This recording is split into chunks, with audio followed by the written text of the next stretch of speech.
하나님 말씀 보도록 하겠습니다. 출애굽기 4장 18절부터 23절까지의 말씀입니다. 출애굽기 4장 18절부터 23절까지의 말씀, 저와 여러분이 한 절씩 교독하고 마지막 절은 합독하도록 하겠습니다. 제 성경으로는 구약성경 87페이지에 있습니다. 교독하도록 하겠습니다. 모세가 그의 장인 이드로에게로 돌아가서 그에게 이르되 내가 애굽에 있는 내 형제들에게로 돌아가서 그들이 아직 살아있는지 알아보려 하오니 나로 가게 하소서. 이드로가 모세에게 평안히 가라 하니라.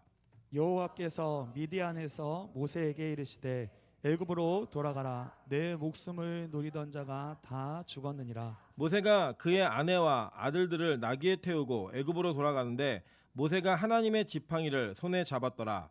여호와께서 모세에게 이르시되 내가 애굽으로 돌아가거든 내가 내 손에 준 이적을 바로 앞에서 다 행하라. 그러나 내가 그의 마음을 완악하게 한즉 그가 백성을 보내주지 아니하리니 너는 바로에게 이르기를 여호와의 말씀에 이스라엘은 내 아들 내 장자라. 내가 내게 이르기를 내 아들을 보내주어 나를 섬기게 하라 하여도 내가 보내주기를 거절하니 내가 내 아들 내 장자를 죽이리라 하셨다 하라 하시니라. 아멘. 네, 우리 주변에 있는 분들에게 이렇게 한번 인사하겠습니다. 새해 복 많이 받으십시오. 네. 다시 한번 앞뒤로도 인사하겠습니다. 올해에는 복의 복을 받으십시오. 네, 큰 복 받으시는 우리 빛가서 공개 성도 되시기를 주님의 이름으로 축원합니다. 네, 오늘은 출애굽기 4장 18절부터 23절까지의 말씀을 가지고 장자 만들기라는 제목으로 하나님 말씀 증거하도록 하겠습니다. 우린 계속 모세의 여정을 통해서 하나님께서 이스라엘 백성들을 어떻게 구원하셨는가를 보고 있습니다. 우리 창세기를 배우시면서 제가 말씀드렸던 것처럼 창세기는 각자 개개인의 구원이 은혜 아래 어떻게 이루어지고 하나님의 주도권 아래 어떻게 이루어지는가를 설명하는 책이라고 말씀을 드렸었고요. 이 출애굽기는 그 공동체인 교회가 어떻게 구원받는가를 설명하는 구원의 책임을 계속적으로 우리에게 말하며 증거하고 있다고 하는 사실을 우리가 기억하면서 봐야 된다라고 이야기했습니다.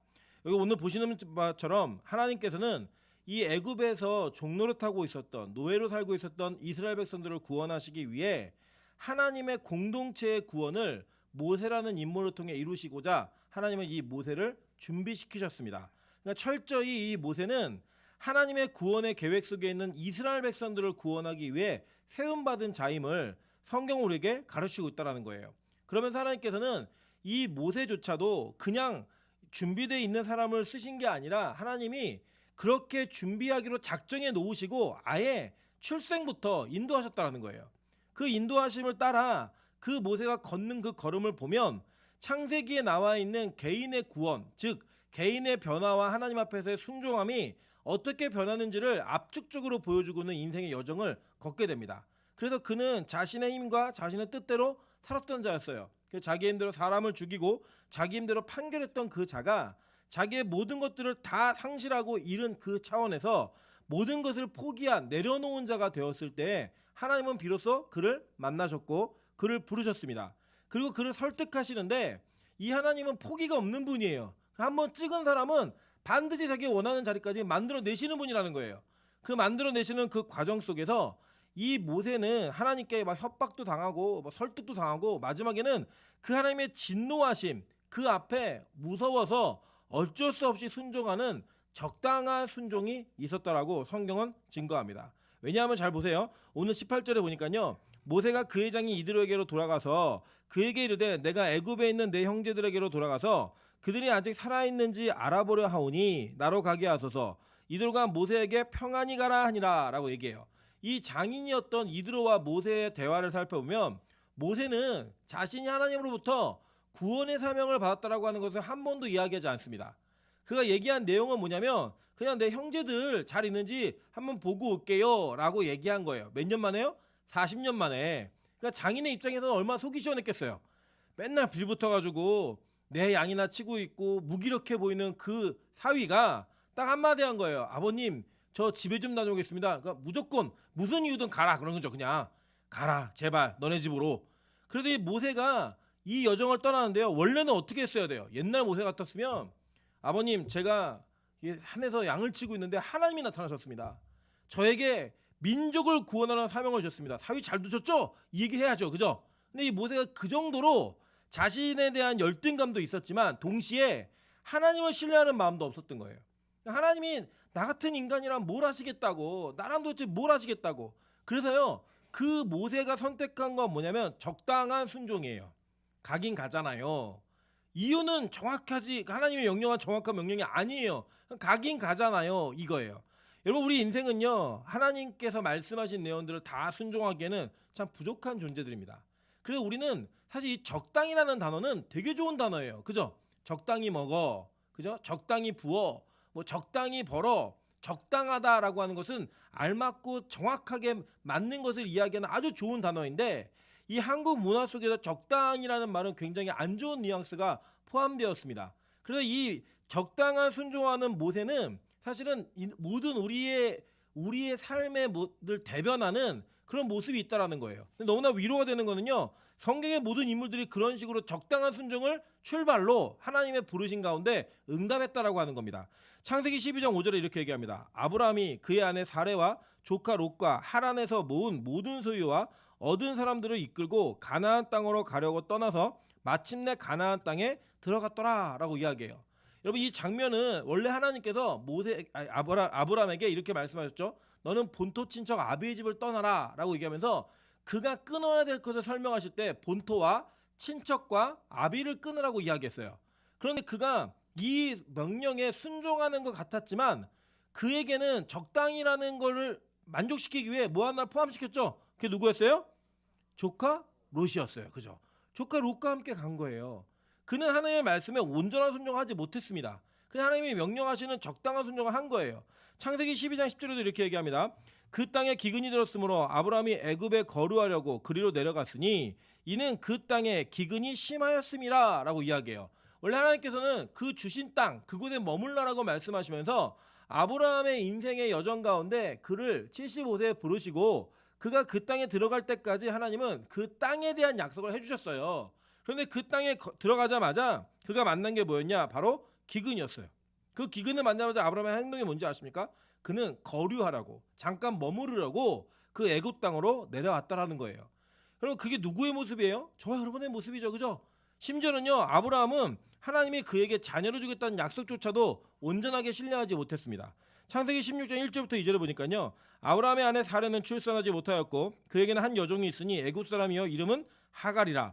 사레가 아브라함에게 이르되 여호와께서 내 출산을 허락하지 아니하셨으니 원하건대 내 여종에게 들어가라. 내가 곧 그로 말미암아 자녀를 얻을까 하노라 하매 아브라함이 사레의 말을 들으니라 라고 이야기합니다. 하나님이요, 아브라함에게 약속하신 모든 것을 아브라함은 절대 순종하지 않았다니까요. 본토 친척 아베 집을 떠나가며 내가 너로 민족을 이루게 할 것이고 내 이름을 크게 할 것이고 자녀를 주겠다, 이런 얘기 다 약속하셨잖아요. 그 약속하신 내용, 땅을 주겠다고 한 내용까지도 그는 온전하게 순종하지 못했어요. 어떻게 순종했어요? 적당히. 그게 바로 우리의 삶의 모습이라는 거예요. 여러분, 저와 여러분의 인생 가운데는요, 온전한 순종이라고 하는 단어는 참 어려운 단어입니다. 적당한 순종이 우리에게 좀 어울려요. 이번에도 어떤 청년과 약속을 작년부터 했어요. 어떻게 약속을 했냐면 내년부터는 예배 한 타임을 더 늘려드리기로 약속을 했어요. 그래서 제가 얘기했어요. 아무개야, 드디어 2022년이 되었다라고 했더니 벌써 22년이 됐어요? 이렇게 얘기하는 거예요. 그게 무슨 의미예요? 적당한 순종이 자기에겐 필요한데 그거 못 가겠다는 거죠. 어느 예배 올 건지 얘기를 해. 그래야 목사님 관리를 해주지. 근데 엄마랑 상의를 해보겠대요. 네가 몇 살인데 엄마랑 상의를 해. 예배 한 번 더 드리는 거를. 그런 대화들이 오고 갔습니다. 여러분, 그게 어떠한 청년의 이야기 같지만 실제 우리의 모습 아닙니까? 우리가 하나님께서 원하시는 게 어디까지인지 우리 다 알아요. 하나님이 나를 어디까지 옮겨 놓으실지를 우리가 예측하고 우리가 기대하고 우리가 꿈꾸는 것보다 하나님께서 우리의 인생을 더 높은 위치까지 놓으실 거라는 걸 우리가 알아요. 그 높은 위치는 세상에서의 높은 위치가 아니에요. 하나님의 은혜 안에서 어디까지 원하신다는 걸 우리는 다 알고 있어요. 근데 우리는 어떻게 하고 싶냐면요, 적당히 하고 싶은 거예요. 적당히. 그게 일종의 타협입니다. 그 타협을 통해서 우리가 노리는 게 뭐냐면 이거예요. 하나님, 나 맡기는 싫은데 그렇다고 온전히 따르기도 싫어요. 그 마음에 표현된 게 적당한 신앙생활을 유지하게 한다는 거예요. 여러분, 성경에서요, 적당히 하다가 되게 큰 손해를 본 사람이 있습니다. 소개하겠습니다. 열왕기하 13장 14절부터 19절입니다. 엘리사가 죽을 병이 들매 이스라엘의 왕 요아스가 그에게로 내려와 자기의 얼굴에 눈물을 흘리며 이르되 내 아버지여 내 아버지여 이스라엘의 병과 마병이여 하매 엘리사가 그에게 이르되 활과 화살들을 가져오소서 하는지라 활과 화살들을 그에게 가져오매 또 이스라엘 왕에게 이르되 왕의 손으로 활을 잡으소서 하매 그가 손으로 잡으니 엘리사가 자기 손을 왕의 손에 얹고 이르되 동쪽 창을 여소서 하여 곧 열매 엘리사가 이르되 쏘소서 하는지라 곧 쏘매 엘리사가 이르되 이는 여호와를 위한 구원의 화살 곧 아람에 대한 구원의 화살이니 왕이 아람 사람을 멸절하도록 아벡에서 치리이다 아니라 또 이르되 화살들을 집으소서 곧 집음에 엘리사가 이스라엘 왕에게 이르되 땅을 치소서 하는지라 이에 3번 치고 그친지라 하나님의 사람이 노하여 이르되 왕이 6번을 칠 것이니이다 그리하였더라면 왕이 아람을 진멸하기까지 쳤으리이다 그런즉 이제 왕이 아람을 3번만 치리이다 하니라 라고 얘기해요. 여러분 이 장면 보니까 좀 신기하지 않습니까? 엘리사가 죽을 병이 들렸다고 얘기해요. 그죠? 어느 정도냐면 왕이 와가지고 이제 마지막 임종 직전에 이 왕과 대화를 나누는 그런 장면인 거예요. 마지막 그 죽기 직전에 유언과 같은 내용을 남기는. 근데요 이 3번만 쳤던 왕에게 엘리사가 어떻게 했어요? 노하여 이르되. 그러니까 이게 콧구멍에서 바람이 나오는 그 모습을 표현하는 단어거든요. 그러니까 그 죽을 사람이 무슨 힘이 나는지 그 노함을 바랬다라는 거예요. 이유가 뭐냐면 왕이 순종함을 온전하게 했더라면 아람 사람을 진멸하도록 쳤을 텐데 왕이 3번만 쳤기 때문에 3번만 이기고 그 다음 못 이깁니다. 이 얘기를 하는 거예요. 여러분 우리 인생에는요 우리가 헌신하고 순종하는 것만큼 하나님께서 예비해 놓으신 것들이 있어요. 여러분 물론 그 예비해 놓으신 것들을 안 주시는 건 아니에요. 왜냐 아람은 망했습니다. 하나님의 백성을 괴롭히던 아람이라는 왕국은요 아예 멸절되었어요. 그럼에도 불구하고 우리 시대에 할 수 있는 일이 있다라는 거예요. 하나님의 계획은 반드시 이루어지는데 그 이루어지는 그 장면 속에서 저와 여러분의 헌신과 수고를 통하여 하나님은 이 단계별로 조절하는 것들이 있다라는 거예요. 그 무슨 얘기냐면 뭘 주시기로 작정한 거예요. 그 준비해 놓으셔서 다 준비해 놓았는데 우리의 헌신이 어디까지 이루어지느냐, 순종이 어디까지 이루어지느냐에 따라서 하나님은 그 준비해 놓은 것들을 어떻게 이루어 가실지를 하나님의 계획 속에 조절하신다라는 이야기예요. 저희 아들이 할머니랑 그러니까 남의 집에서 자는 거를 별로 좋아하지 않습니다. 자꾸 다른 사람 보고 우리 집에 와서 자라고 얘기하는데 지는 안 가요 어디를. 근데 이제 할머니가 그 손자하고 너무 자고 싶어 갖고 이제 딜을 하신 거예요. 어떤 딜을 했냐면 저희 아들이 무슨 장난감을 사달래요. 우리 감사제목처럼 비싼 장난감이 있어요. 엄마 아빠는 능력이 안 된다. 절대 비싼 장난감 못 사준다. 그래서 저희가 팁을 줬습니다. 할머니한테 얘기해. 그랬더니 이제 할머니한테 그걸 사달라고 얘기한 거예요. 그러니까 할머니가 그러면 할머니랑 같이 하룻밤을 자면 이 장난감을 사줄게. 그랬더니 이제 이 아이가 그 장난감이 욕심이 나니까 그럼 할머니가 이 장난감 사면 몇 밤 잘 것 같아? 100밤을 자겠대요 할머니랑. 그래도 전 너무 감사했죠. 진짜 이루어져라. 100일 동안 가 있는 거니까. 그런데 이 아이가 일단 장난감을 사놓으라는 거예요. 사내야지만 100밤을 자겠다는 거예요. 그러니까 할머니는 야 내가 사주고 네가 사기치면 난 어떡하냐. 네가 하루라도 자야지 사주겠다. 이걸 가지고 계속 딜을 하는 거예요. 딜을. 그러니까 저희 참 아이가 뭐라고 얘기하냐면 할머니 나 어린이집 갔다 올 테니까 사달래요. 다른 거 갖고 자꾸 얘기하는 거예요. 그게 뭐예요? 자신이 없는 거예요. 그 다음에는 엄마 아빠랑 같이 자면 안 되냐요. 그거 안 된다. 난 너랑 자고 싶어서 그러는 거다. 그러니까 자기가 원하는 건 너무 갖고 싶은데 자기가 거기에 그 계획에 맞춰 순종하면 없는 거예요. 그래갖고 이제 설득하고 너 장난감 사고 싶대요. 꼭 갖고 싶대요. 가자 그랬더니 이제 문 앞까지 옷을 입고 나갔어요. 갑자기 고개를 푹 숙이더니 우울해지는 거예요. 왜 그래 그랬더니 엄마 아빠랑 헤어지는 게 너무 슬프대요. 그래서 결국 못 갔습니다. 아직까지 못 갔어요. 그러니까 적당한 헌신을 통해 얻고 싶은 걸 얻어내고 싶으니까 자기가 자꾸 뭘 딜을 해요. 딜을. 근데 할머니는 양보해요 안 해요?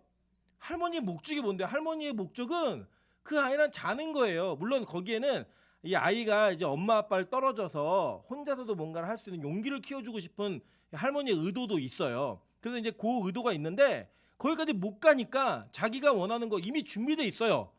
할머니는 장난감을 살 돈을 이미 준비해 놓으셨어요. 그럼에도 불구하고 자기가 그 자리까지 못 가니까 계속 유보되고 있는 거예요. 그게. 여러분 우리 인생에 이런 일이 참 많다라는 거예요. 모세가 이 장면 속에서 잘 보시면 앞으로 모세는 하나님의 계획대로 사용받습니다. 받는데 그 자리까지 갈 때 모세에게 있었던 많은 고통과 고뇌는요, 그가 믿음 없음 때문에 일어난 것이지 하나님의 예언한 대로 다 됐어요. 말씀하신 대로 모든 게 다 이루어졌다고요. 결국 그 속도에 맞추는 것은 우리의 헌신과 결단이었어요. 그게 적당히로 가니까, 자기의 믿음이 적당하니까 그 상황 속에서 자기만 고통이 되고 고뇌가 되고 갈등이 되는 거예요. 모세가요, 첫 번째로 바로에게 갔다가 쫓겨납니다. 그리고 그 쫓겨난 것 때문에 굉장히 마음에 어려움이 생겨요. 왜냐? 이스라엘 백성들이 자기를 욕해요. 그때 하나님한테 얘기합니다. 나 이거 안 한다 그랬지 않냐고. 나 이거 못 하겠다고. 물론 그는 나중에 백성들에게 너희들 하나님 신뢰하고 잠잠해 좀 있어 라고 얘기하는 믿음의 거장이 되지만, 그 장면 이전에는 그가 적당한 순종을 하고 온전한 헌신하지 못하니까 그의 인생에 적당함으로 인해 오는 자기의 고뇌와 갈등이 있더라는 거예요. 여러분, 예를 들어 이런 겁니다.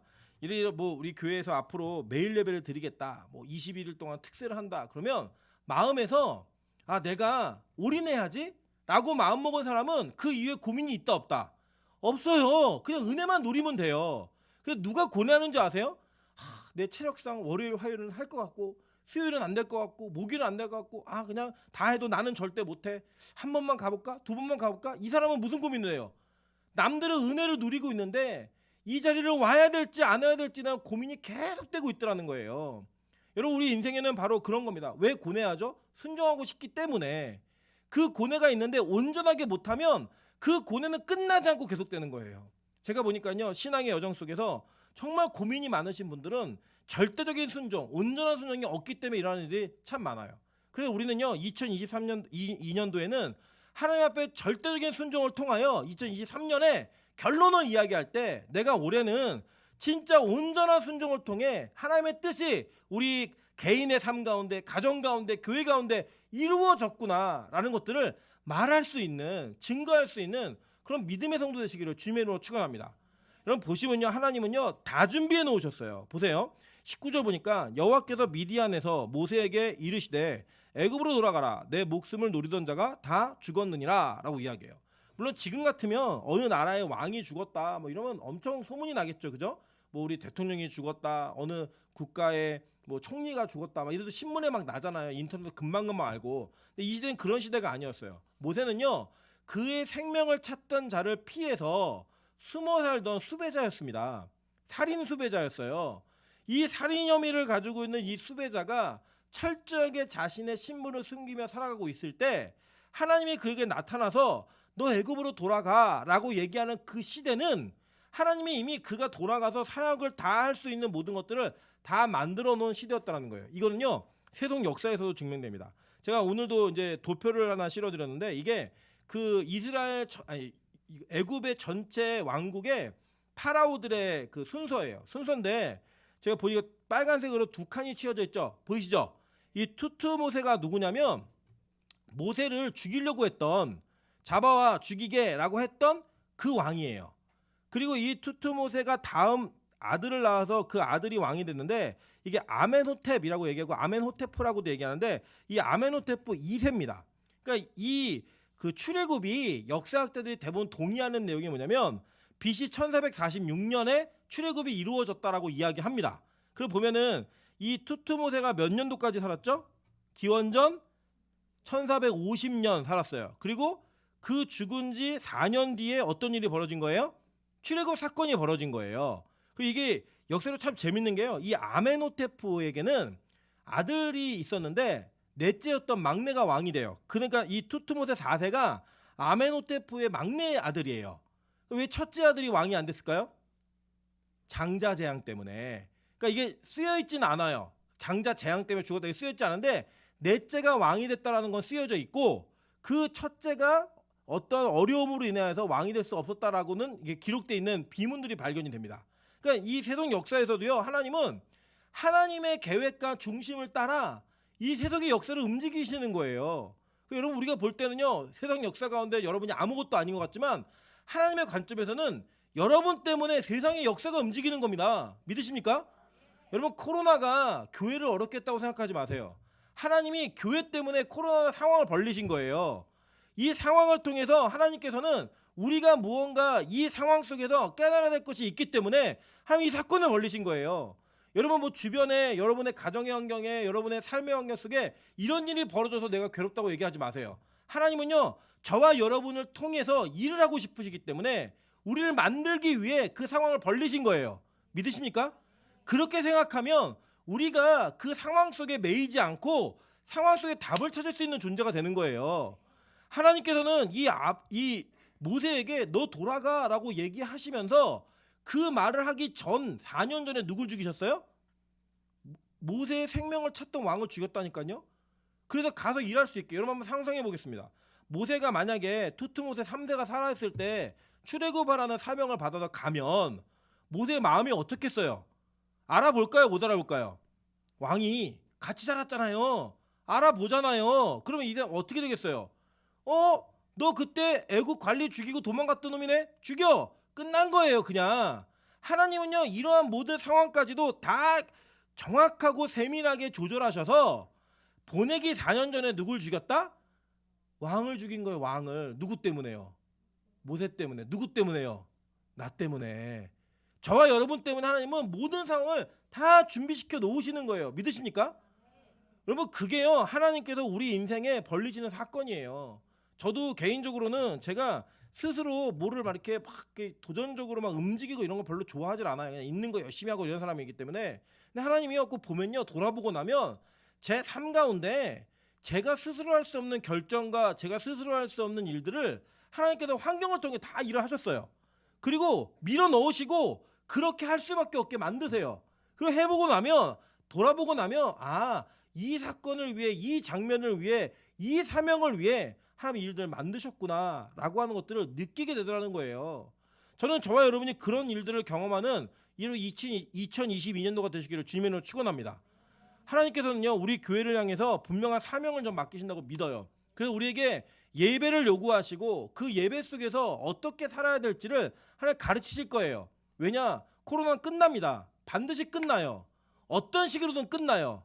끝나고 나면 준비되어진 교회와 준비되지 않은 교회는 전혀 다른 결론을 내리게 될 겁니다. 근데 저는 그때 우리가 준비된 교회였으면 좋겠어요.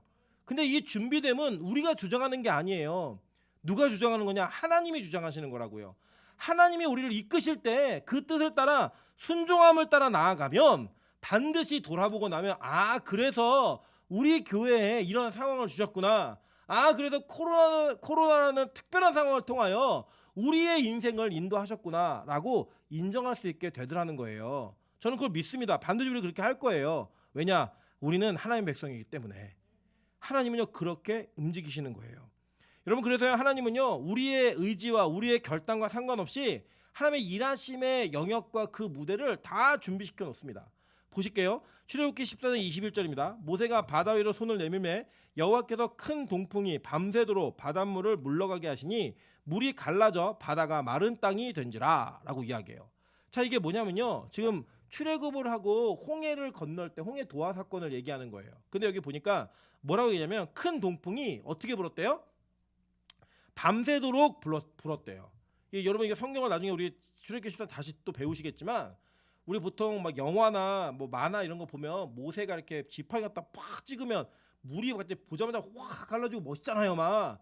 성경은 그렇게 얘기 안 해요. 성경의 진술을 그대로 따라 행하면 모세가 지팡이를 바다 위로 내밀었어요. 손을 내밀었어요 그냥. 그러고 난 다음에 아무 일도 일어나지 않았어요. 그리고 무슨 일이 벌어졌냐? 밤새도록 동풍이 불어서 깜깜한 칠흑 같은 어두운 밤이 지나고 아침에 눈 뜨니까 길이 생긴 거예요. 하나님은요 미리 다 준비해 놓으시고 우리로 하여금 그 길을 움직이게 하세요.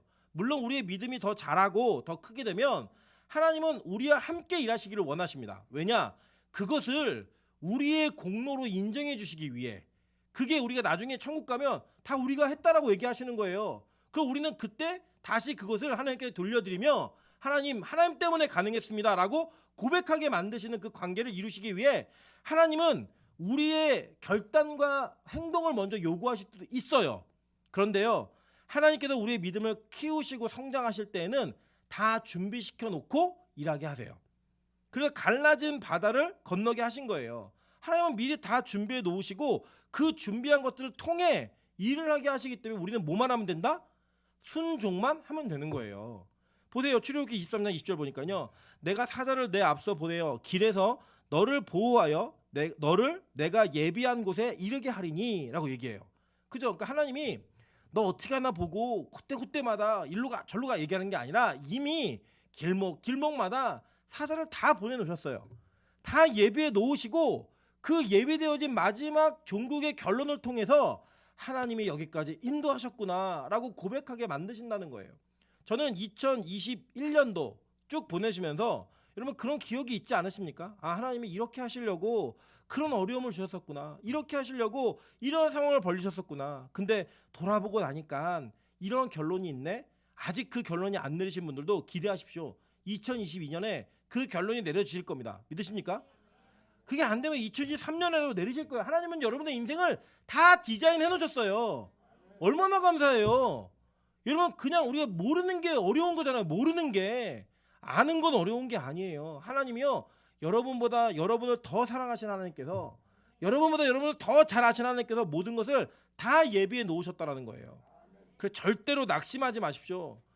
큰일 났다 어떡하냐. 아니에요. 하나님 다 준비해 놓으셔요. 다 준비해 놓으시고 이 사건들을 벌리시는 거예요. 제가 몇 번 말씀드렸지만 저는 원래 청빙 올 마음이 없었어요. 개척의 멤버들이 있었고 우리 민하영 전사도 우리 같이 있었지만 제가 개척을 하면은 오겠다는 청년들이 20명이 넘었었어요. 같이 개척하자고 얘기하는 애들이. 그때요 저에게 빛과 소금 교회는 단 1%도 제 마음 가운데 없었습니다.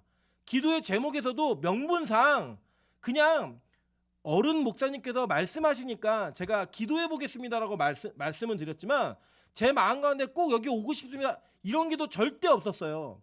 저는 제 계획이 있었다니까요. 하나님이요 어떤 이유이든 그 모든 사람을 다 뜨실 때 얼마나 아팠는지 아세요? 그냥 같이 평생 목회하자 그런 애들이 등 돌리고 떠나가고 전혀 그런 일이 없었던 것처럼 할 때요 정말 너무 힘들었어요. 그 힘들었는데 돌아보고 여기 와보니까 왜 그렇게 하셨는지 아시는 거예요. 안 왔으면 어쩔 뻔했어요 제가요. 네. 여러분 얼마나 감사해요. 별로 감사가 안 되시네요 여러분은. 저는 감사해요. 어쨌든 돌아보고 나니까 아 하나님이 이것을 위해 그렇게 하셨구나. 그게 아픔이 아닌 거예요. 그들이 밉지도 않은 거예요. 그냥 아 하나님 은혜 가운데 이 계획과 통치가 있었기 때문에 자연스럽게 벌어진 일이구나. 그걸 인정할 수 있는 믿음, 그게 바로 돌아보고 난 다음에 우리는 무지하니까 인정할 수 있는 믿음이라는 거예요. 저는 그게 우리 교회 모든 성도들에게 2022년도에 반드시 고백되어지리라고 믿습니다. 그렇게 고백되어지는 교회가 진짜 믿음 있는 교회가 되는 거예요. 그런데 여기 놀라운 사실이 뭐냐면요. 여기 아주 표현이 재밌어요. 20절 보니까 모세가 그의 아내와 아들들을 나귀에 태우고 애굽으로 돌아가는데 모세가 무슨 지팡이를 손에 잡았어요? 하나님의 지팡이를 손에 잡았다라고 얘기해요. 여러분 재밌는 사실은 뭐냐면요. 출애굽기 4장 2절에 하나님께서 모세에게 물으셨어요. 네 손에 뭐가 있니? 라고 물었더니 모세가 뭐라고 대답하냐면 내 손에 있는 것은 지팡이입니다 라고 얘기했어요. 그 지팡이라고 얘기했던 지팡이는요 그냥 목동들이 가지고 있는 필수품이에요. 특별한 사람만 갖는 게 아니라 목동 그럼 다 갖고 있는 거예요. 지금 이대로 얘기하면 휴대폰 그냥. 여러분 예를 들어서 여러분에게 휴대폰 없는 분 거의 없으시잖아요. 뭐 다 있으시잖아요. 그죠? 휴대폰이 있는데 만약에 여러분에게 너 뭐 갖고 있니? 이러는데 나 하나님과 직통폰 가지고 있어. 직통폰 그냥 누르기만 하면 하나님 오늘 무슨 일이 있었는데요. 어떻게 해주시죠? 금방 되는 그런 휴대폰이 있다. 이렇게 하면 얼마나 기쁘시고 뿌듯하시겠어요. 안 두려우시겠죠. 그죠? 그런데 지금 모세에게 그게 들려있는 거예요. 모든 목동들이 듣고 있는 지팡이가 모세 손에 들렸는데요. 모세는 이걸 뭐라고 표현했냐면 하나님의 지팡이가 그의 손에 들려있다고 얘기했어요. 왜냐? 이거 누가 썼어요? 이거 모세가 썼잖아요. 모세에게 이 적당한 순종 가운데서도 확실한 변화가 있었던 거예요. 이전에 잡았던 지팡이와 똑같은 지팡이인데 재질도 똑같고 모습도 똑같아요. 근데 모세가 무엇을 고백하기 시작해요? 이 지팡이가 하나님의 지팡이라고 말하기 시작하는 거예요. 여러분 이게 바로 하나님께서 일하시는 방법이라는 겁니다. 여러분 저와 여러분은 태어날 때부터 하나님께서 우리에게 부여하신 우리 개개인의 특성과 은사들이 다 있어요. 이 사람은 이걸 잘하고 저 사람은 저걸 잘하고 난 이걸 못하고 다 있습니다. 그 다 있는 모습이 있어요. 저는 지금도 그림을 참 못 그리거든요. 그림을 잘 못 그리는데 저희 아들이 그림을 그리는데 이게 놀랍게 그려요. 왜 그런가 봤더니 저희 그 장인어른께서 화가시거든요. 그대로 그 아이가 그냥 간 거예요. 그 재능이.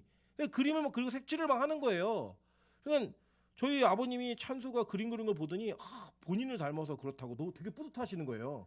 본인이 가르쳐도 그럴 때 한 번 그림 한 번 그리셨는데 그게 영향이 돼갖고 애가 저렇게 잘 그리는 것 같다고 한 번에 어떻게 그 영향이 가요? 그냥 아버님 닮은 거죠. 그게 부여받은 은사가 있어요. 그러니까 우리는 그게 내 건 줄 알고 살아요.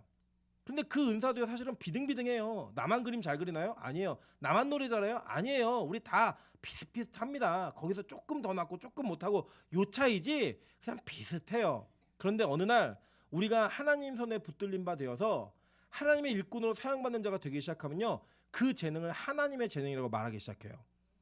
그래서 여러분, 하나님의 지팡이라고 말하기 전까지는요 순종 안 해요. 그거 자기 건 줄 아니까 내가 할지 안 할지도 판단하고요, 내 능력이 어디까지도 내가 결정해요. 그런데 하나님의 지팡이가 되기 시작하면요, 이제는 자기 뜻대로 사는 건 글른 거예요. 자기 뜻대로 하는 건 글른 거예요. 왜냐? 하나님의 지팡이는 하나님이 사용하시는 거잖아요. 하나님 거잖아요. 그러니까 그 지팡이가 인도함을 가는 대로 따라가는 거예요. 보잘것없는 나무떼기인데 그 나무떼기에 하나님의 지팡이라는 그 명칭이 붙고 나니까요, 인생을 주장하고 주관하는 그런 지팡이가 되더라는 거예요. 여러분, 저와 여러분의 인생에 그 하나님의 지팡이가 있으셔야 됩니다. 여러분, 대단한 게 주어지는 게 아니에요. 뭐 자고 일어났더니 도끼발만 생기고 이런 게 아니에요. 여러분이 가진 재능 그대로예요. 그냥 그대로라고요. 거기에 뭐가 부어져요? 하나님이라는 칭호가 붙으면 무궁무진한 일이 가능해지는 거예요.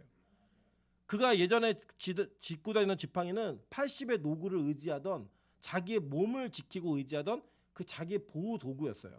그랬던 지팡이가 이제는 뭐예요? 던지면 뱀이 되고 잡으면 지팡이가 되고, 아론의 지팡이 심지어 어떻게 돼요? 싹이 나요.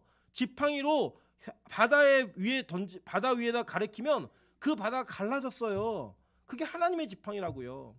여러분, 저는 저와 여러분이 하나님께 붙들림 받은 인생 되기를 소망합니다. 하나님의 지팡이가 되시면 이전에 나의 재능과는 상관없이 더 큰 것들이 이루어져요. 더 큰 것들이. 근데 여러분, 그 지팡이는 있으셔야 돼요. 이게 뭘 얘기하는 거냐면, 갑자기 음치인 사람이 하나님의 지팡이 됐다고 성악가가 되지 않아요. 그 은사가 있던 사람이 그걸 한다고요. 갑자기 하나님의 지팡이 됐다고 돈을 버는 재능이 없는 사람이 돈을 벌고 이러지 않아요.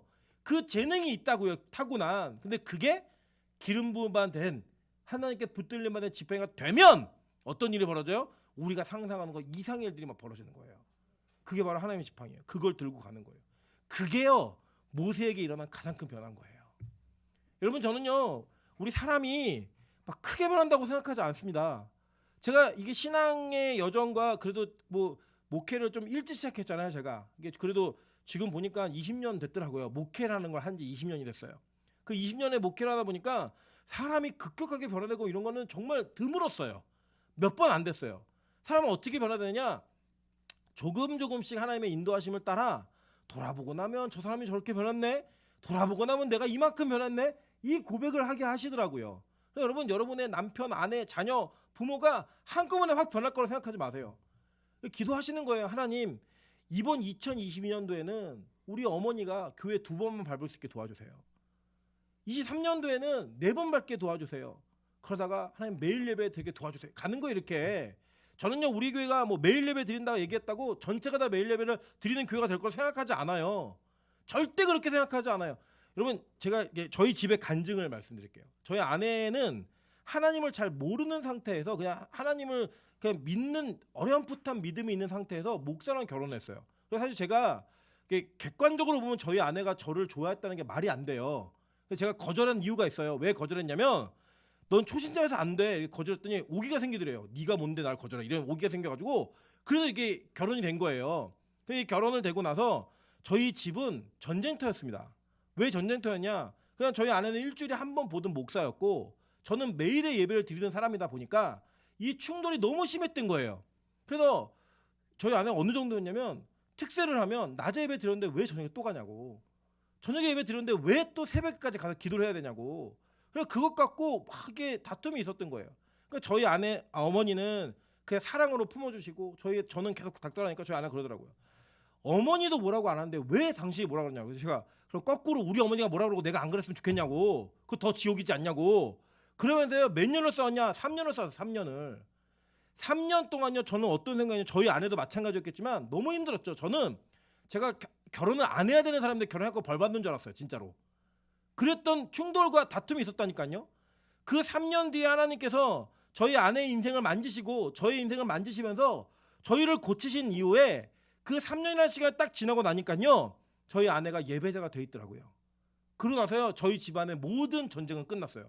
물론 이 국부적인 소규모 전쟁은 아직도 있습니다. 전면전은 없어요. 뭐 사느니 안 사느니 뭐 밖에 가서 자고 이런 일은 없어요. 이제 이 소규모 전쟁만 있어요. 천천히 변하는 거예요. 천천히. 제 마음 같아서는 2달이면 변할 줄 알았거든요. 3달이면 변할 줄 알았는데 안 되더라고요. 그런데 하나님은 그렇게 이끄세요. 마찬가지입니다. 저도요, 제가 말씀을 전하는 자다 보니까 말씀을 듣고 깨달으면 제가 금방금방 변할 줄 알았어요. 안 변하더라고요. 잘. 언제 변하냐, 돌아보고 나니까 하나님, 제가 이런 게 있었는데 이게 바뀌었네요. 이게 고쳐졌네요. 이런 고백들이 있더라는 거예요. 저는 우리 교회가 한순간에 다 변했다고 생각하지 않습니다. 그냥 온 첫 해 19년도, 20년도, 21년도, 22년도 이제 3년 차를 맞게 하시면서 하나님께서 이 교회에 오래 하실 일들 그 걸으면 돼요. 하나님의 지팡이가 되어서 걸으면 돼요. 그 다음도 있겠죠. 그 다음도 있겠죠. 그 걸음에 맞추어서 우리 한 걸음 한 걸음 가시는 거예요. 그래서 여러분 너무 막 마음에 감동도 없는데 억지로 막 하지 마세요. 율법적으로 그렇게 하지 마세요. 은혜 주시는 대로 가면 돼요. 그냥 은혜 주시는 대로 움직이시면 돼요. 그 가운데 하나님께서 우리에게 주시는 그 걸음걸음의 인도하심이 반드시 있습니다. 믿으십니까? 그래서 여러분 그 걸음 가운데 하나님 원하는 자리까지 우리를 놓으실 거예요. 반드시 놓으실 거예요. 모세가 그랬던 것처럼 그렇게 하나님은 그의 인생을 인도해 가시는 겁니다. 여러분 잘 보세요. 모세가요, 이 자기의 약함이, 그러니까 아무것도 할 수 없잖아요. 심지어는 하나님 말씀도 못 믿고 그냥 형제들 보러 갔다 올게요, 이거였어요. 그냥 그랬던 모세를 통해 하나님의 지팡이가 들려지니까 그 능력은 다 하나님의 능력이 되는 거예요. 그래서 여러분 우리의 약함은요, 하나님의 우리를 사용하시기에 가장 좋은 도구임을 잊지 않으셔야 됩니다. 고린도후서 12장 9절부터 10절에 이렇게 얘기합니다. 나에게 이르시기를 내 은혜가 내게 족하도다. 이는 내 능력이 약한 데서 온전하여짐이라 하신지라. 그러므로 도리어 크게 기뻐함으로 나의 여러 약한 것들에 대하여 자랑하리니 이는 그리스도의 능력이 내게 머물게 하려 함이라. 그러므로 내가 그리스도를 위하여 약한 것들과 능욕과 궁핍과 박해와 곤고를 기뻐하노니 이는 내가 약한 그때 강함이라. 아멘. 여러분, 그래서 여러분의 약함을 자랑할 수 있는 은혜가 있으셔야 됩니다. 그 약함은요, 하나님의 강함의 도구가 되어지는 확실한 통로예요. 확실한 통로. 여러분 잘 보세요. 말을 잘하는 사람이 설교 잘하는 게 무슨 의미가 있겠어요? 그냥 그런 사람이잖아요, 원래. 그런데 말을 못하는 사람이, 설득력이 없던 사람이 기름 부으심으로 말미암아 그 은혜가 풍성하게 드러나기 시작하면 우리 놀라운 거 아니에요? 정말 놀라운 거 아니에요? 그게 바로 우리 교회가 가져야 될, 우리 교회가 붙들어야 될 하나님이 우리 교회 사용하실 방법인 거예요. 우리 교회 외형적으로 참 약한 교회입니다. 볼 때 보세요. 뭐 여기 들어와 봐도 이게 우리가 옛날에 워낙 이렇게 조금 누추하다 보니까 지금 되게 좋아 보이는 거지, 진짜 좋은 교회, 꾸며놓은 교회 가보시면 이거 별거 아니에요. 우리 교회 위치도 잘 안 보이잖아요. 건물에 얼마나 간판이 많이 붙어 있는지 교회 찾기가 힘들어요. 종탑 안 세우면 못 찾는 교회예요, 이 교회는요. 그런데 여러분 그 아시잖아요. 송옥순 선생님은요, 이 교회를 다른 교회 가셨다가 입구를 못 찾아갖고 오셨어요. 신기하죠. 우리 교회를 입구를 못 찾아서 딴 데 갔다 오면 이해는 하는데 다른 교회를 입구를 못 찾아서 이 교회로 오셨다니까요. 말이 안 되잖아요. 여러분 저기 이 자리에 앉아있는 분들 가운데 집이 수원, 안양, 여기 어디 양주 이런 데서 성도가 와요. 건영 아파트 성도도 하나도 없어요, 이 교회는. 그런데 별내, 광주 이런 데도 성도가 온다고요. 신기하지 않으십니까? 우리가 무슨 유명해갖고 전국 교회도 아니고 각지에서 몰려오는 교회 아니잖아요. 근데요, 이게 바로 하나님의 방법인 거예요. 이게 하나님의 방법인 거예요. 우리 너무 약한 교회인데 하나님이 이해할 수 없는 방법으로 하나님의 사람들을 모으시는 거예요. 하나님의 사람들을 이끄시는 거예요. 그게 바로 우리 교회가 붙들어야 될 사명인 거예요. 적어도 우리 이런 건 없잖아요. 야, 우리 교회는 목사가 대단해갖고 성도가 뭐야, 이건 아니잖아요. 누굴 봐도. 그죠? 되게 격하게 공감하는 송교 형제에게 올해는 장가 못 갈, 내년에 갈 은혜가 있었으면 좋겠습니다. 이게 여러분 보세요. 근데 이게 은혜라는 거예요. 은혜. 뭐가 은혜냐면 우리가 사람을 볼 때는 안 될 것 같은데 하나님께서 일하시니까 되네. 하나님이 일하시니까 되네. 그걸 보는 거예요. 저는 이게 저와 여러분에게서 발견되었으면 좋겠어요. 그리고 우리 교회에서는 내가 얼마나 강한지, 내가 얼마나 갖춘 자인지를 자랑하는 교회가 아니라 내가 얼마나 약한 자인지, 내가 얼마나 실패한 사람인지, 내가 얼마나 보잘것없는 자인지를 자랑할 수 있는 교회였으면 좋겠어요. 그래야지만 하나님의 영광만 드러나는 거잖아요. 여러분, 제가 변하지 않고 끝까지 그렇게 되기를 좀 기도해 주세요. 사람이 그렇더라고요. 사람이 자기를 통해 무언가 바뀌는 게 있는 것 같으면 교만해져요. 자꾸 자기를 찾아요. 그 안에서 내가 있으니까, 나 때문에, 나 없으면 어떡하지? 그런 거 없어요. 그런 마음이 들지 않도록 기도해 주세요. 그래서 여러분, 자꾸 목사 부족하다고 욕하지 마세요. 왜냐면 그게 하나의 은혜예요. 그 약하고 부족한 목사 때문에 하나님의 영광만이 드러나잖아요. 그런데도 교회가 되네. 그런데도 교인이 안 떠나네. 이게 은혜인 거라고요. 이게. 저는 우리 빛가서 공교회가 그 은혜를 더 크게 체험했으면 좋겠습니다. 저는 여러분 자꾸 제 얘기만 하니까 제가 속상해졌는데, 저도 여러분 같은 성도들이 있는 그 성도였으면 안 가요. 목사니까 가는 거예요. 우리 그런 사람들끼리 모여 있는 거예요. 그런데 저는 믿어요. 하나님이 이 교회를 통해 반드시 일하실 거라고 믿어요. 그 일할 때 우리 자랑하시자고요. 하나님이 하셨다고. 그게 바로 우리가 가지고 있는 능력인 거예요. 시편 68편 34절에 이렇게 얘기합니다. 너희는 하나님께 능력을 돌릴지어다. 그의 위엄이 이스라엘 위에 있고 그의 능력이 구름 속에 있도다. 이게 가나안 땅을 향해 가던 광야 생활하던 사람들의 고백 아니에요? 구름 기둥과 불 기둥, 그 구름 기둥 속에 불 기둥이 나타났고, 그 구름 기둥을 통해서 하나님의 영광이 임했고 그 능력이 임했잖아요. 그걸 경험한 자들이 얘기하는 거예요. 하나님께 능력을 다 돌릴지어다. 하나님의 능력으로 일하는 자들이니까. 연달아 보겠습니다. 그 구약의 지팡이, 모세 손에 들었던 지팡이가 무슨 지팡이인가? 고린도전서 1장 18절부터 21절입니다. 십자가의 도가 멸망하는 자들에게는 미련한 것이요 구원을 받는 우리에게는 하나님의 능력이라.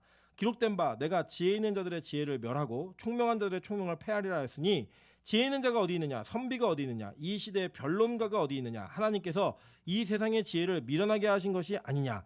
하나님의 지혜에 있어서는 이 세상이 자기 지혜로 하나님을 알지 못하므로 하나님께서 전도에 미련한 것으로 믿는 자들을 구원하시기를 기뻐하셨도다 라고 얘기해요.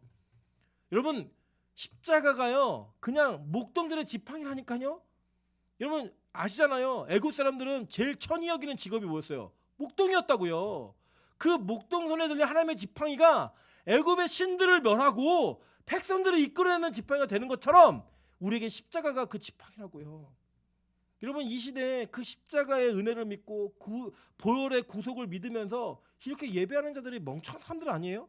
미련한 사람들 아니에요? 이번에도 방역의 대책이 바뀌어지면서 백화점 다 포함되는데 교회가 제외됐어요. 그랬더니 온통 인터넷 댓글에 교회가 뭐라고, 교회가 다 퍼뜨리고 있는데 교회 잡으라고, 교회 때려잡아라. 이게 지금 구호예요, 구호. 그들이 볼 때는요, 이 시국에 이 날에 이렇게 모여서 예배하는 자들이 미련한 자들이에요. 멍청한 사람들이라고요. 그런데 우리는 왜 이렇게 예배해요? 우리 손에 들린 하나님의 지팡이인 십자가, 그걸 붙드는 거예요. 여러분, 전도를요 정말 상식적으로 정말 세련되게 하려면 이 코로나 시국에 예배 다 안 드리고 그런 교회가 있더라고요. 코로나가 터지니까 교회를 팔아가지고 그 판돈을 성도들에게 매달 나눠주기 시작했어요. 그게 막 이슈가 돼가지고 이런 교회가 진짜 교회라고, 이런 교회가 정말 교회라고. 여러분 그걸 믿으십니까? 여기 인본주의적 교회예요. 그 교회는요, 하나님의 교회는 공동체 목적이 뭔지 아세요? 예배하는 자들이 예배하기 위해 모인 거예요. 여러분, 전도 왜 하세요? 전도해가지고 그 사람들 뭐 헌금 뽑아내게요? 아니에요. 그 사람들이 예배하게 만들기 위한 게 전도의 목적입니다. 맞죠? 교회 공동체는 예배가 최고의 목적이에요. 그 최고의 목적을 위해 다른 것들을 준비하고 그 목적을 이루기 위한 다른 사역들을 하는 겁니다.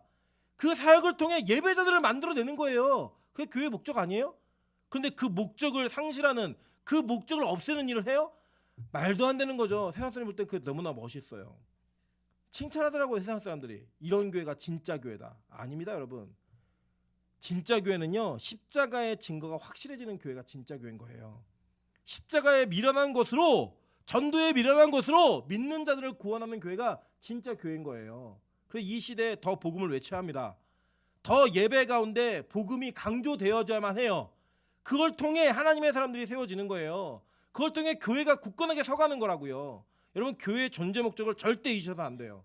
이 교회의 존재 목적은요, 예수의 십자가를, 예수 그리스도를 증거하기 위해서 부름받은 공동체예요. 그 공동체성을 절대 잃지 않으면서 가야 됩니다. 세상 사람들 때 우리 되게 밀어나거든요. 되게 멍청하거든요. 2000년 전에 죽은 30대의 청년을 우리의 구주로 믿으면서 그 사람이 우리의 죄를 용서해 준다? 이게 말이 됩니까? 그걸 믿는 거예요. 근데 그 믿어지는 거예요. 그게 뭐예요? 모세가 든 지팡이, 나무 조각이, 나무 대가리. 그냥 그 나무를 하나님의 능력으로 사용받으면 그게요, 영혼들을 구원하는 도구가 되고요, 여러분의 인생을 바꾸는 도구가 되고요, 여러분들하고 무한한 능력을 하게 만드는 하나님의 능력이 나타난다는 거예요. 여러분, 그런 십자가의 능력을 붙드시기를 주님으로 축원합니다. 그렇게 하나님께서는 모세를 이렇게 불러서 인도하시는데, 여기 아주 재밌는 장면이 나와요. 하나님이 이렇게 얘기하는 거예요. 21절에 보니까 여호와께서 모세에게 이르시되 너는 애굽에 돌아가거든 내가 내 손에 준 이적을 바로 앞에 다 행하라. 그러나 내가 그의 마음을 완악하게 한즉 그가 백성을 보내주지 아니하리니. 이게 말이 안 되는 거죠. 하나님이 막 기술적인 능력을 주셨잖아요. 막 뱀 던지면 막 잡히고 지팡이 되고, 손 넣었다 빼면 막 이게 몸에 그 병이 났다가 다시 낫고, 이런 거 보여주셨잖아요. 그죠? 강에 물을 떠다가 부으면 막 피가 되고, 이런 기적을 보여주래요, 가서. 근데 안 변할 거래요. 와, 이거 미치고 환장하는 거 아니에요? 그거 보여주면 변해야 되는데 안 변한다는 거예요. 근데 그게 뭐예요? 하나님 정한 뜻이라는 거예요. 그러면 왜 그렇게 하냐 봤더니 22절에 여기 나와요. 너는 바로에게 이르기를 여호와의 말씀에 이스라엘은 내 아들 내 장자라 라고 선포하라는 거예요. 이거를 선포하라는 거예요. 여러분, 우리가 바로가 한번 돼보실게요. 바로는 자기네 가문 대대로 150년 동안, 그러니까 물론 450년이 있었지만 이 이스라엘 민족이 종으로 이렇게 살았던 시간에 450년 정도가 돼요. 150년 정도가 돼요. 150년 동안 18왕조가 세워지면서 이 바로는 태어날 때부터 자기의 나라의 무상 노동력이 이 히브리인들이었어요. 말하면 죽일 수 있고 말하면 살릴 수 있고. 그럼 이건 그렇잖아요. 바로가 야, 남자들 나오면 다 강에 던져야 됐어요. 그냥 그게 법이었다고요. 말 한마디로 모든 것을 지시할 수 있는, 말 한마디로 그의 인생과 생사 여탈권을 줄 수 있는 그 위치를 자기 아버지가, 자기 할아버지가, 자기 선대들이 다 했어요. 누구에게요? 히브리인들에게. 근데 어느 날 갑자기 모세가 나타나서 하나님의 장자가 이스라엘이니까 내보내라는 거예요. 내보내라고. 이게 납득이 되세요? 바로 입장에서 너 노예야. 너 정신 나갔어? 너 집안 대대로, 너네 민족 대대로 150년이면요. 여러분, 지금부터 150년 거슬러 올라가 보세요. 어느 정도의 시간인가. 가보경장 그거 더 지나요. 더 위에요. 그 더 지나가지고 그 시기까지부터 노예로 살았던 집안이 어느 날 갑자기 독립선언을 하는 거예요. 그것도 뭐라고 하냐면 하나님의 장자라는 거예요. 이게요, 받아들여지기 위해서 하나님 뭐까지 하시냐면 보세요. 23절에 내가 내게 이르기를 내 아들을 보내줘 나를 섬기게 하라 하여도 내가 보내주기를 거절하니 내가 내 아들 내 장자를 죽이리라 하셨다 하라 하시니라. 그 하나님이 10번째 재앙을 이미 작정해 놓으신 거죠. 그러니까 1번 해보고 안 되니까 2번 해보고 안 되니까 3번, 이게 아니었어요. 하나님이 이미 10가지의 재앙 가운데 마지막 재앙이 장자의 재앙일 것이고, 그 장자의 재앙을 통해 이스라엘 백성이 나올 거라는 것까지도 다 디자인해 놓으신 거예요. 그리고 나서 얘기하는 게 뭐냐면 내 장자 안 보내주면 네 장자 죽인다, 이거 하는 거예요. 여러분, 한번 우리가 이스라엘 백성이 돼볼까요? 태어날 때부터 노예였어요. 태어날 때부터 그들은 애굽인들이 말하는 대로 살아야지만 생존한다고 믿었어요. 그 주인이 말하면 주인이 시키는 대로 하고 주인의 부엌에서 떨어지는 것을 먹고 살면서 그들은 만족하며 살았어요. 그 살았던 자들에게 어느 날 갑자기 모세가 나타나가지고 하나님이 너희들이 내 장자래 라고 얘기할 때 이게 믿어지세요? 너무 황당한 얘기 아니에요? 말도 안 되는 얘기잖아요. 여러분, 현실판으로 얘기하면 이런 거예요. 예를 들면 우리가 그냥 잘 살고 있었는데 뭐 지금 뭐 이건희 씨가 죽었으니까 이재용이 나타나갖고 얘기하는 거예요. 너 내 동생이야. 우리 어떻게 해야 돼요? 할렐루야, 아멘. 이게 원래 우리가 해야 되는 건데 너무 황당하지 않으세요? 나는 45년 동안 임철로 살았는데 어느 날 갑자기 이재용 씨가 나타나서 네가 우리 집안에서 잃어버렸던 동생이야 라고 할 때 이게 어떻게 믿어져요? 이게 말도 안 되는 상황이죠. 저와 여러분의 인생 가운데 지금 이런 일이 벌어지는 거예요. 우리는요 평생을 죄의 종으로 살았다니까요. 평생을 마귀의 노예로 살았어요. 마귀가 시키면 시키는 대로, 마귀가 원하는 대로 살지 않으면 못 살 것처럼 아둥바둥 살았던 저와 여러분에게 하나님이 나타나셔서 너 내 장자라고 얘기하시는 거예요. 이게 말이 됩니까? 이게 상상이나 할 수 있는 일이에요? 우리도 못 믿는 거예요. 믿을 수가 없는 거예요. 심지어는 이 일을 위해 부르심을 받은 모세조차도 믿어지지가 않는 거예요. 그렇지, 우리 그럴 때 있잖아요. 내가 전도자로 부르심을 받아서 영혼을 만나는데 그 영혼의 상태를 보니까 하나님이 구원받은 사람이라고 얘기하기엔 너무 비참하고 처참한 삶을 사는 거예요. 그에게 너 하나님 자녀야 라고 얘기하는 게 부끄러울 정도로 너무 비참한 인생을 사는 것처럼 보여요. 이 세상에 찌들어서, 세상에 물들어서, 세상의 가치를 붙들고, 심지어는 교회 안에도 있어요. 그냥 부모 때문에 어쩔 수 없이 끌려와서 신앙도 아닌 신앙을 가지고 지키는 자에게 너 하나님의 백성이야 얘기하는 게 참 너무 힘들어요.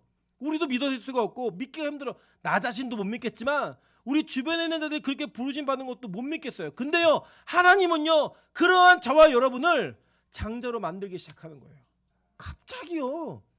갑자기요 뜬금없이 우리 입장에서는. 근데 하나님 입장에서는요 원래 애초부터 계획해 놓으신 거예요. 원래 애초부터 그 계획 가운데 저 여러분이 부르심을 받은 거예요. 여러분 2022년도에 이 첫 번째 날을 맞기를 기대하고 살았던 사람들이 얼마나 많은 줄 아십니까? 근데 갑자기 죽은 사람도 있고요. 정말 평생에 예배라는 거 한 번을 못 드려보고 죽은 사람도 참 많고요. 하나님이라는 단어조차 들어보지 못한 거 참 많아요. 지금도 여전히 죄 가운데에서 자기가 무슨 일을 하면서 사는지도 모르면서 이 세상의 죄에 빠져서 그냥 이 세상의 원리에 함몰되어서 열등감과 경쟁심과 시기 질투와 분쟁과 분노함을 가지고 사는 사람들이 얼마나 많은데요. 우리 그 중에 한 사람 아니었습니까? 그랬던 저와 여러분에게 오늘 하나님 갑자기 오셔갖고 너 내 아들이야. 심지어는 장자라는 거예요. 장자라는 거예요. 여러분 이 장자의 특권이 얼마나 큰지 아십니까? 출애굽기 13장 12절 보시면요. 너는 태에서 처음 난 모든 것과 내게 있는 가축의 태에서 처음 난 것을 다 구별하여 여호와께 돌리라. 수컷은 여호와의 것이니라. 출애굽기 22장 29절부터 3절 보니까요. 너는 너의 추수한 것과 너의 짜낸 집을 드리기에 더디게 말지며 너의 처음 난 아들들을 내게 줄지며 너의 소와 양도 그 일례로 하되 7일 동안 어미와 함께 있다가 8일 만에 내게 줄지니라. 출애굽기 34장 26절입니다. 너의 토지의 소산은 처음 익은 것을 가져다가 너희 하나님 여호와의 전에 드릴지며 너는 염소 새끼를 그 어미에 줘도 삼지 말지니라 라고 얘기해요. 자 이게 보니까요 이게 지금 말도 안 되는 상황이 벌어지는 거예요. 하나님은요 처음 난 것은 다 가져오라 하셨어요. 다 내 거라고. 그 이유가 뭐냐? 우리 17번 한번 먼저 보실게요. 보라 내가 민수기 3장 12절부터 13절입니다. 보라 내가 이스라엘 자손 중 레위인을 택하여 이스라엘 자손 중 모든 첫 해에 처음 난 자를 대신케 하였은즉 레위인은 내 것이라. 처음 난 자는 다 내 것임은 내가 애굽 땅에서 그 처음 난 자를 다 죽이던 날에 이스라엘의 처음 난 자는 짐승이나 사람이나 짐승을 다 거룩히 구별하였으니 그들은 내 것이 될 것임이니라. 나는 여호와이니라. 하나님이요 처음 난 것도 이렇게 좋아하셨어요. 심지어는 다 갖고 오고 싶은데 다 가지고 오면은 다 무너지니까 하나님이 레위인을 대신 택하고 장자들을 그 집안에 빼오지 않으셨어요. 그럼에도 불구하고 너희들 대신해서 레위인이 드려진 걸 잊지 마라. 얘기하신 거예요.